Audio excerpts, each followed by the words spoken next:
¿Qué tal, mis queridos amigos de Aló Psicólogo? Les saluda, como siempre, el psicólogo Humberto del Castillo Dragón. En esta ocasión vamos a seguir profundizando en el tema de los miedos. Vamos a ir esperando también que algunos de los amigos se vayan contactando. Este es un tema muy importante en el momento actual que estamos viviendo, el tema del miedo.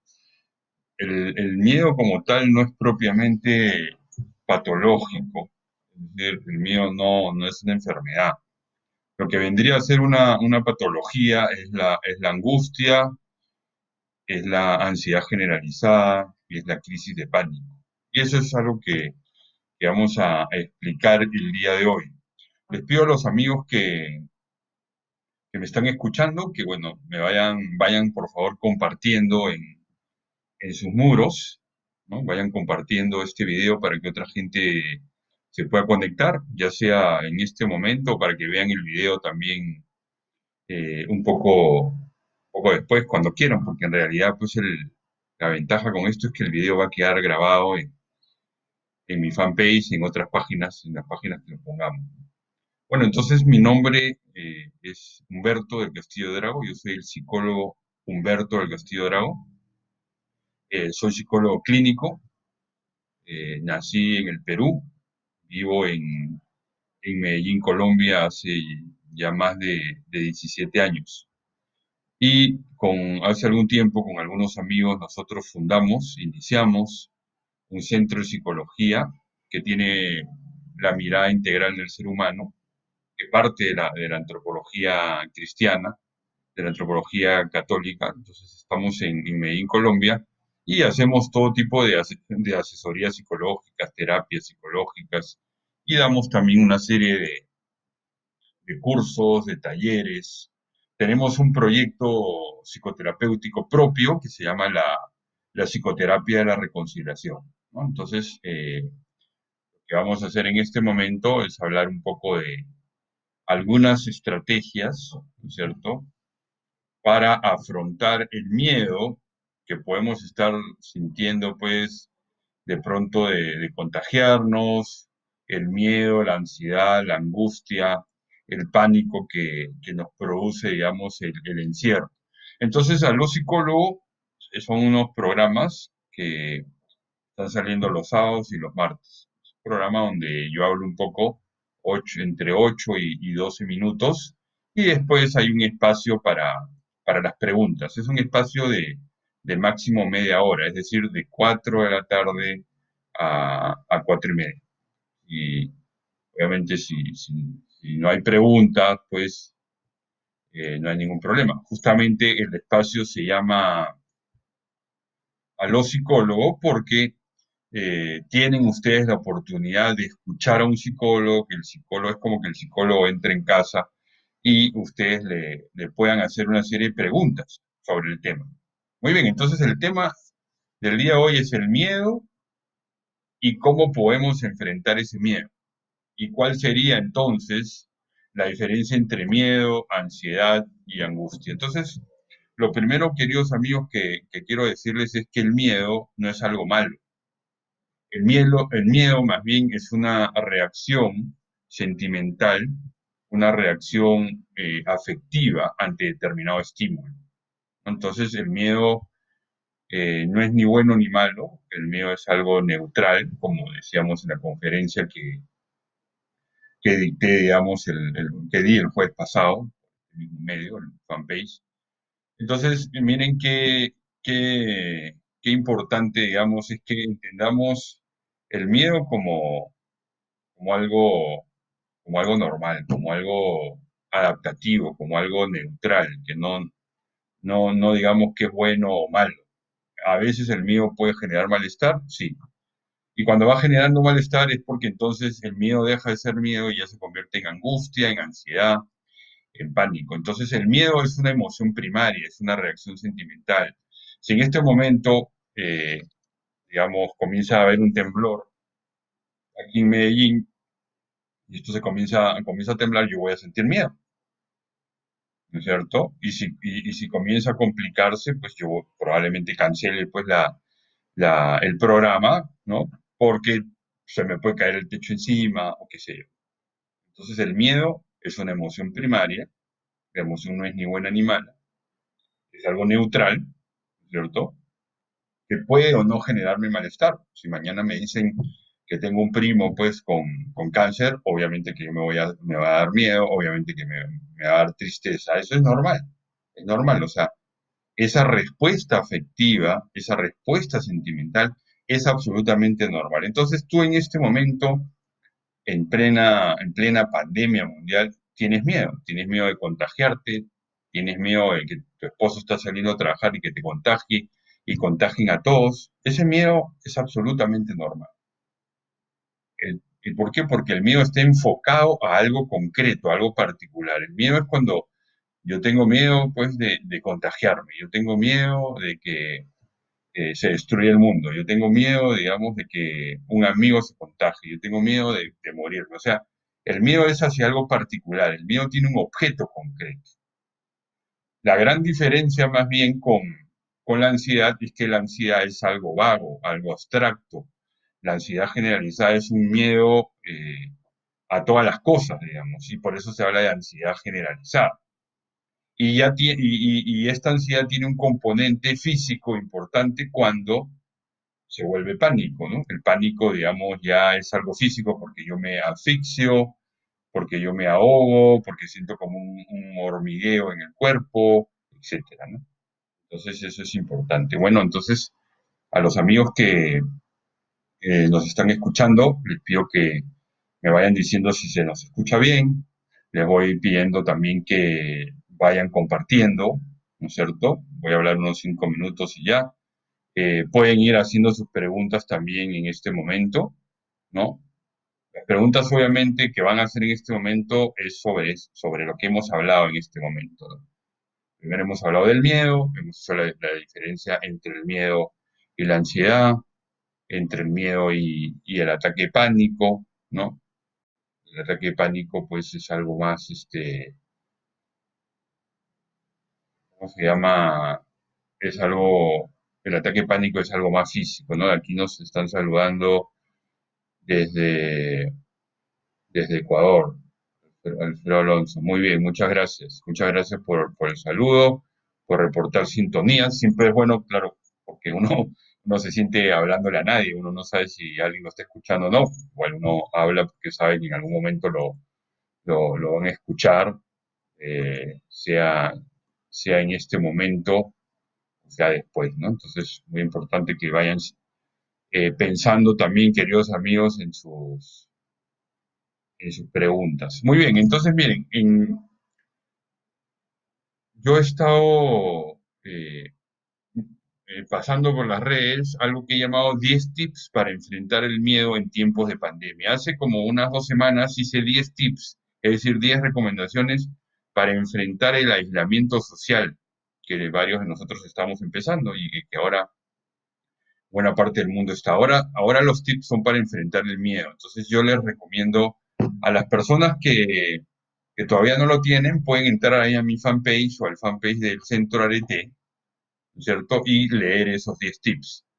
Quien quiere que se lo mande al WhatsApp, ya saben, ahora voy a escribir ahí eh, las, voy a escribir ahí mi correo, mi WhatsApp, y por ahí se lo voy mandando. Acá dice, ¿cómo se puede controlar la sudoración en las manos por tema de miedo? Ya, muy bien. Eso ahorita cuando vamos a dejar esa pregunta ahí, muy bien. Voy a hablar un poquito de, de los 10 tips, ¿no? Y después damos espacio para las preguntas, sobre todo porque esto que está preguntando aquí el amigo, eh, creo que esa pregunta viene más después de que he hablado de los tips. Miren, acá dice, asumir, admitir y aceptar la pandemia mundial como una realidad actual que nos muestra como seres limitados y contingentes, ¿no? Eh, Eso me parece muy importante. O sea, hay gente que se está peleando contra la pandemia o contra el virus, que por qué Dios deja esto, que la culpa lo tienen los chinos. Y miren, esto puede haber entrado por cualquier país, ¿no? Entonces hay que aceptar, hay que asumir. Obviamente que no estamos de acuerdo, pero esto nos muestra que somos seres limitados, seres contingentes. Los católicos eh, vamos a decir, digamos, que nosotros estamos invitados a aceptar, admitir, ¿no es cierto?, esta realidad, ¿no? Entonces hay que enfrentar, ese es el segundo tipo de recomendación, el pensamiento o la creencia que me está generando miedo, ¿no? Ayer yo hablaba con una persona que me llamó y yo le decía, bueno, ¿qué es lo que tú estás pensando? ¿Cuál es la idea que está atrás del miedo? Y ella me decía, no, es que yo tengo miedo, como mi esposo está saliendo a trabajar, que nos contagiemos. Entonces, tengo miedo que mi esposo nos contagie, ¿no? O tengo, ahora una me decía, tengo miedo que mi mamá, que está enferma y que ya está en la tercera edad, se contagie, ¿no? Siempre hay un pensamiento. Entonces hay que descubrir el pensamiento que me está generando el miedo o la angustia. Luego dice, no huyas del miedo, no intentes evitarlo o fugar de él. Miren, el miedo es algo natural, es algo normal. Hay que asumirlo en la vida, hay que vivenciarlo, hay que acogerlo. Eso es algo muy, muy importante, ¿no? Entonces, normalmente la gente quiere compensarse, quiere huir, quiere salir corriendo y ahí es donde nos complicamos la vida porque huimos a través de pronto de eh, comportamientos iracundos, irascibles, comenzamos a discutir con nuestros seres queridos, ¿no? Y se nos va complicando la vida. Entonces, el miedo está ahí, el miedo hay que aceptarlo, hay que asumirlo, hay que entenderlo como algo que se da en nuestra vida. Luego hay otra recomendación que es la respiración diafragmática. Es muy importante, la respiración del estómago. Los que quieran, digamos, recibir en un folleto que yo tengo para el tema de la respiración y de la relajación, pues me escriben, ¿cierto? Aquí vamos a poner más 57, aunque algunos ya lo tienen, ¿no? Ahí pueden pedirme a ese WhatsApp. Miren, con el Centro LT y con la red de psicólogos católicos, nosotros estamos haciendo una serie de asesorías gratis. Entonces, quien quieren estas asesorías, también me van escribiendo por ahí. Hay un enlace que ahora también lo vamos a poner para que nosotros puedan acceder y con mucho gusto nosotros los atendemos. Mira lo que dice después, comparte tu miedo o ansiedad con un amigo, un pariente, una persona de confianza. Es importante hablarlo y exteriorizarlo. No es algo normal. Hay que compartirlo, hay que hablarlo. Mira, tengo miedo, tengo tristeza, tengo rabia, esto me da vergüenza. Vuelvo a repetir que el miedo es algo normal, es algo natural, algo que nos pasa. No es pecaminoso, no está mal. Entonces, en este momento, todos tenemos miedo. Todos, unos más, otros más, y algunos católicos pueden decir, bueno, es que te falta fe. Bueno, vimos el mensaje muy bonito del Papa, donde él nos hacía una invitación a juntarnos, a reunirnos, a vivir la solidaridad, ¿no es cierto? Y a entender, digamos, que el miedo es algo normal y que hay que encauzarlo, ¿no?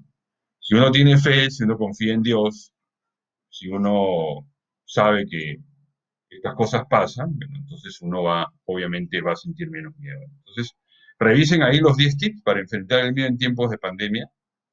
Eh, Hay que evitar que el miedo no te paralice. Hay que tomar en cuenta que la vida continúa. Hay que seguir con los proyectos adelante, con los planes.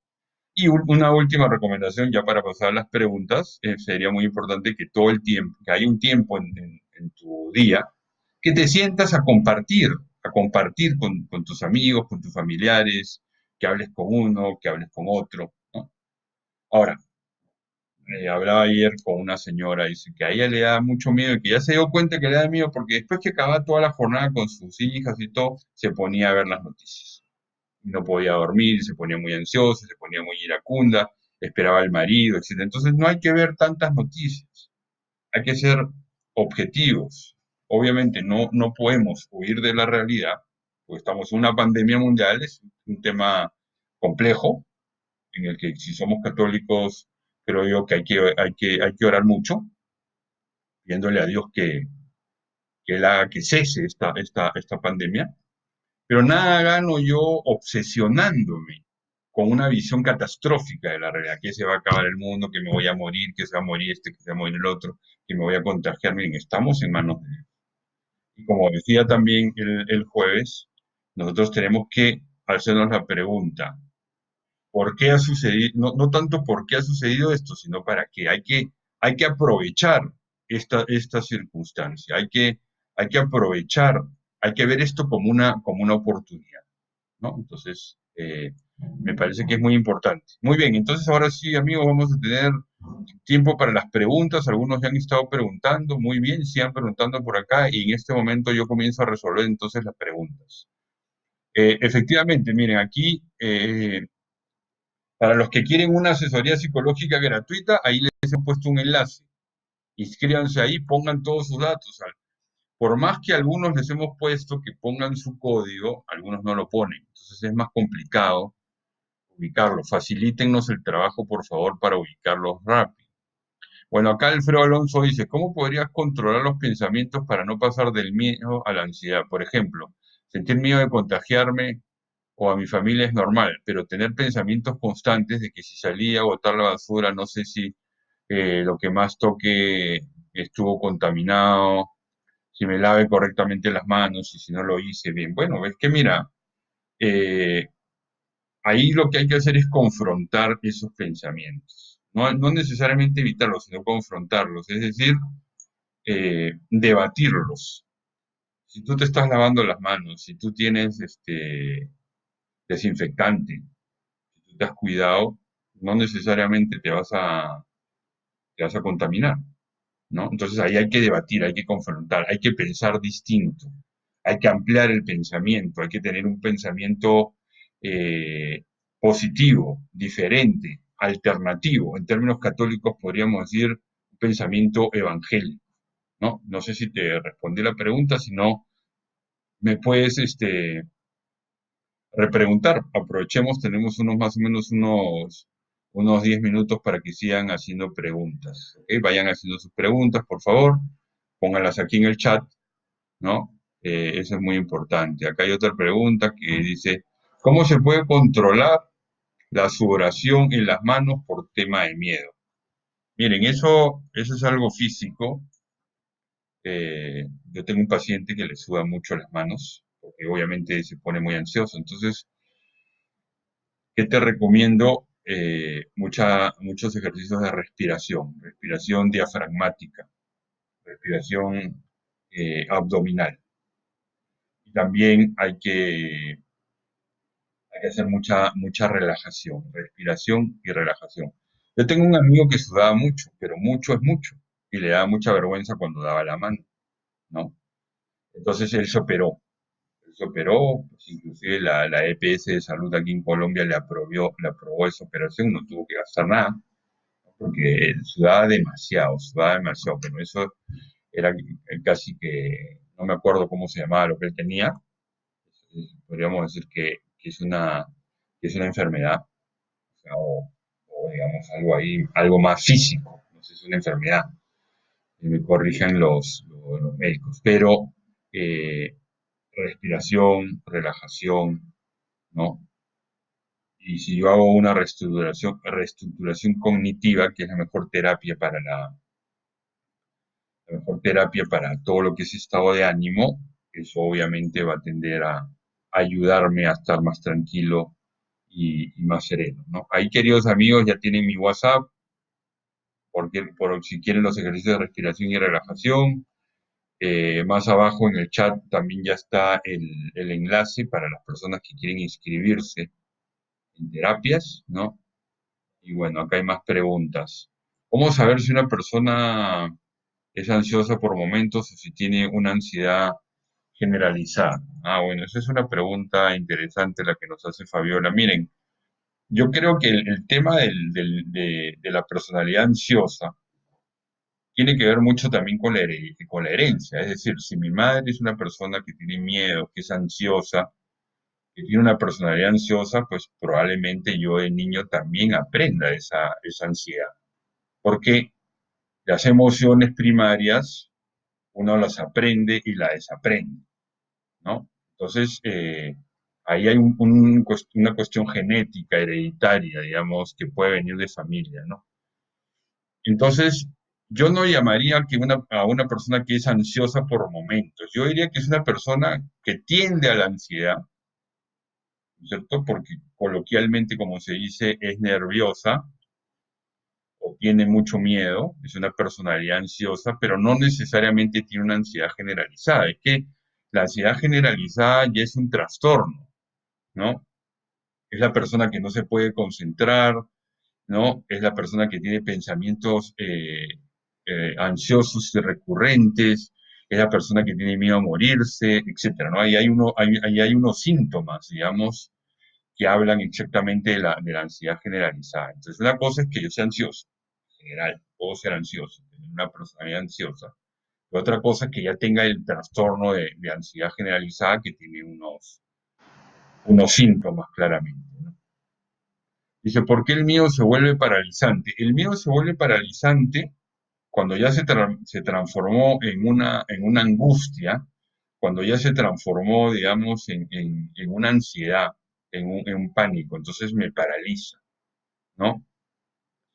Coloquialmente decimos que la gente como que se bloquea, ¿no?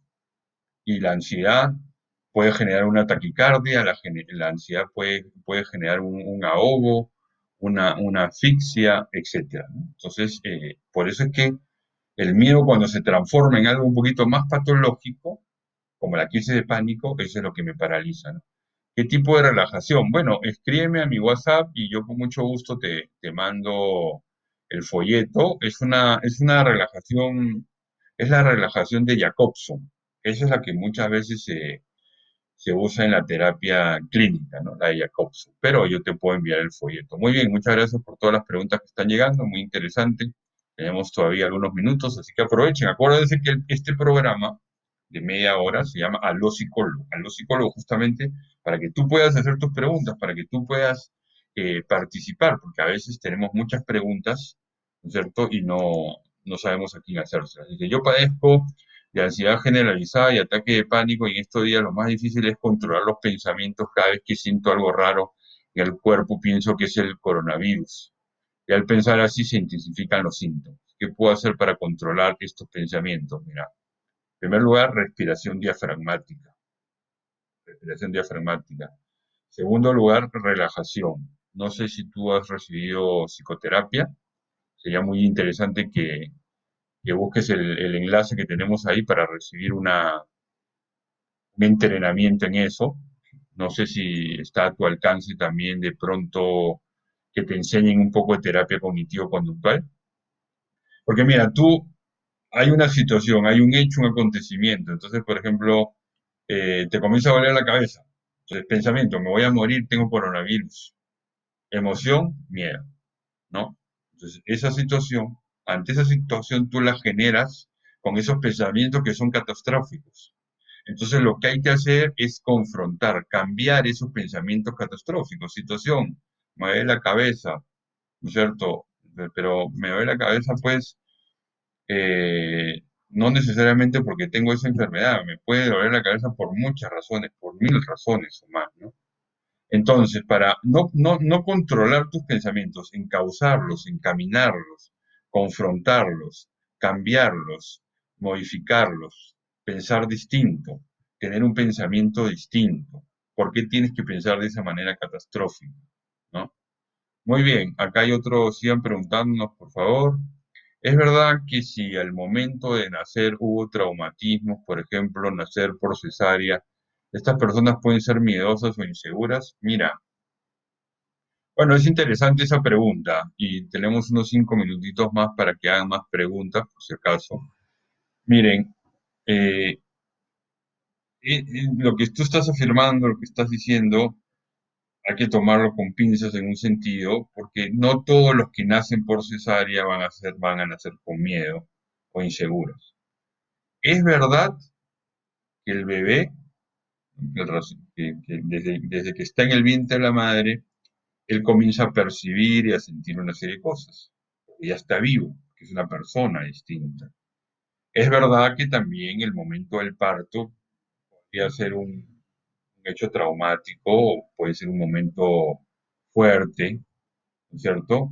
Pero científicamente hablando no podemos comprobar, ¿no? Lo que tú estás diciendo, ¿no? Que nacer por cesárea vas a ser miedoso o inseguro, ¿no? O sea, porque puede ser que te influya eso, puede ser que te influyan los primeros meses porque tu papá no está, por ejemplo, porque tienes un padre ausente, por ejemplo.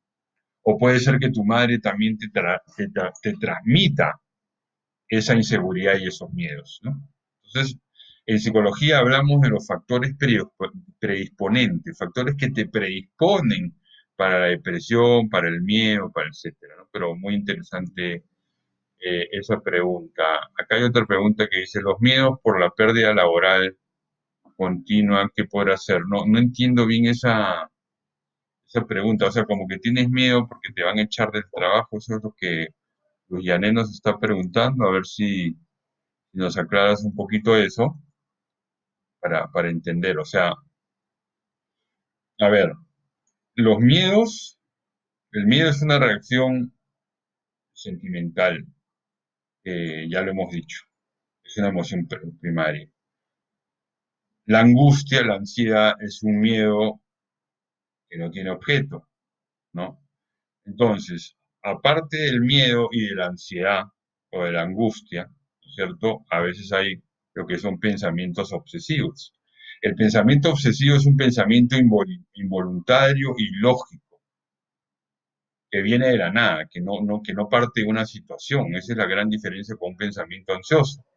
Y también existen las fobias, que las fobias son los miedos irracionales a algo, como puede ser, digamos, a los bichos, pues, a los insectos, a las víboras, ¿no? A las jeringas, por ejemplo, ¿no? Entonces, miren, hay pensamientos ansiosos, ¿no? Hay miedo y ansiedad, hay fobias, hay obsesiones, ¿no? Entonces habría que definir si ese miedo a perder el trabajo se convirtió en una obsesión, en una especie de trastorno obsesivo compulsivo, ¿no? Entonces, ahí habría que, por eso es importante que esta persona acuda al psicólogo, ¿no? Hay que buscar un psicólogo clínico que haga una hipótesis diagnóstica. Entonces, eso es muy importante. Hay gente que todavía dice que, bueno, que no quiere al médico porque no está loco, o que ese psicólogo está más loco que uno. Bueno, esos son justamente, eso no son sino justificaciones para no aceptar que podemos tener un problema. Es muy importante, digamos, ir a un profesional que haga una hipótesis diagnóstica. Ahora, ¿qué cosa es lo que pasa? Nuestros sistemas de salud no nos mandan en primer lugar al psicólogo, y eso que el psicólogo podría ser más barato para el sistema de salud. Nos mandan al médico general y de ahí al psiquiatra. Y para acabar de ajustar, como decimos acá, tú vas una vez al psiquiatra y cuando vuelves te ponen otro psiquiatra, ¿no? Y te cambia la medicación arbitrariamente porque le parece, ¿no? El otro día me pasó con una paciente que el médico general le recetó fluoxetina y sertralina, algo muy particular, ¿no? Algo muy raro, o sea, la misma, casi que la misma droga en dos versiones. Después la llama y le dice, no, mira, déjate tomar fluoxetina, ya consulté con el psiquiatra, ¿no? Entonces, miren las cosas que pasan. Entonces, yo les recomiendo, queridos amigos, que lo primero que ustedes hagan es ir al psicólogo, pero un psicólogo clínico. Lamentablemente, el sistema de salud no lo manda así y muchos no tenemos los recursos, pues, para ir a un psicólogo privado, ¿no? Entonces, esa es una deficiencia que hay a nivel mundial, no solamente es en Latinoamérica o en Sudamérica. Muy bien, queridos amigos, vamos acabando entonces con Aló Psicólogo. Ha sido un gusto, por aquí hay una pregunta más que la voy a responder y con eso vamos a acabar. Eh, Gracias por estar aquí nuevamente con nosotros. El martes, a la misma hora, a las 4 de la tarde, nos vamos a volver a juntar para hablar de Aló Psicólogo, pero vamos a hablar de la tristeza y la depresión. Dice, alguna vez vi que se habla mucho de los distintos tipos de silencio. ¿Esto ayuda para estar en calma? Muchas gracias por su respuesta. Mira, el silencio interior obviamente que te va a calmar, ¿no? Ahora en nuestras ciudades hay un gran silencio en general, ¿no? El silencio te puede calmar, pero yo creo que una persona que está con una crisis de pánico o que está con una ansiedad generalizada, lo último que va a querer es hacer silencio. Pero cuando uno está intranquilo, ¿no? ¿Qué es lo primero que tiene que hacer? Respiración. o relajación. Los que son católicos practicantes les sirve, por ejemplo, ponerse a orar y hacer, digamos, esos ejercicios de respiración, ¿no? Entonces, me parece que eso es muy importante, la respiración. A mí me sirve mucho a veces cuando estoy tranquilo comenzar a hacer respiración y voy a la capilla frente al Señor. Entonces ahí uno se pone en manos de Dios, uno comienza a orar, uno comienza a meditar. Pero bueno, no quiero volver esto algo religioso, pero digo que sirve, ¿no? Muy bien, queridos amigos, muchas gracias. Entonces el martes, este martes, pasen la voz. Vamos a la misma hora, a las 4, de 4 a 4 y media, vamos a hablar de algunas estrategias, algunos tips para manejar la tristeza en tiempos de pandemia. Les pido, queridos amigos, que compartan en este momento, compartan por favor este video para que le llegue a más gente. Comparten en sus muros, avisen, compartan también los tips que ya están en nuestra página. Y si alguno quería preguntar algo, me lo deja acá y yo lo contesto. Yo me voy a quedar un ratico más contestando algunas preguntas. Llámenme, utilicen mi WhatsApp, con mucho gusto, inscríbanse también para las asesorías psicológicas que estamos dando como Centro Arete y que estamos dando como Red de Psicólogos Católicos. Estamos para ayudarnos. Creo que es muy importante que nos unamos, que estemos juntos. Creo que todo esto nos está hablando claramente que nos necesitamos los unos a los otros. Entonces creo que muy importante que en estos días vivamos la solidaridad y vivamos también el desapego, porque creo que toda esta pandemia nos está demostrando que somos seres limitados, contingentes, y está evidenciando que nosotros la mayoría de cosas no las podemos controlar ni dominar. También les voy a agradecer si quieren dejar acá sus comentarios, qué les pareció el programa, qué otros temas quieren, qué otros temas quieren que hablemos. O sea, el martes vamos a hablar de la tristeza y la depresión. El próximo sábado vamos a hablar de la crisis de pánico, pero pongan ahí qué otras sugerencias tienen, de qué más quieren que hablemos. Pongan sus comentarios si les gustó, si no les gustó, cómo podemos mejorar. Muy bien, feliz tarde mis queridos amigos, feliz domingo entonces siempre en la presencia de Dios y en compañía de todos nuestros familiares y amigos. Será entonces hasta el próximo a los psicólogos el martes a las 4 de la tarde. Fuerte abrazo para todos. Cuídense mucho.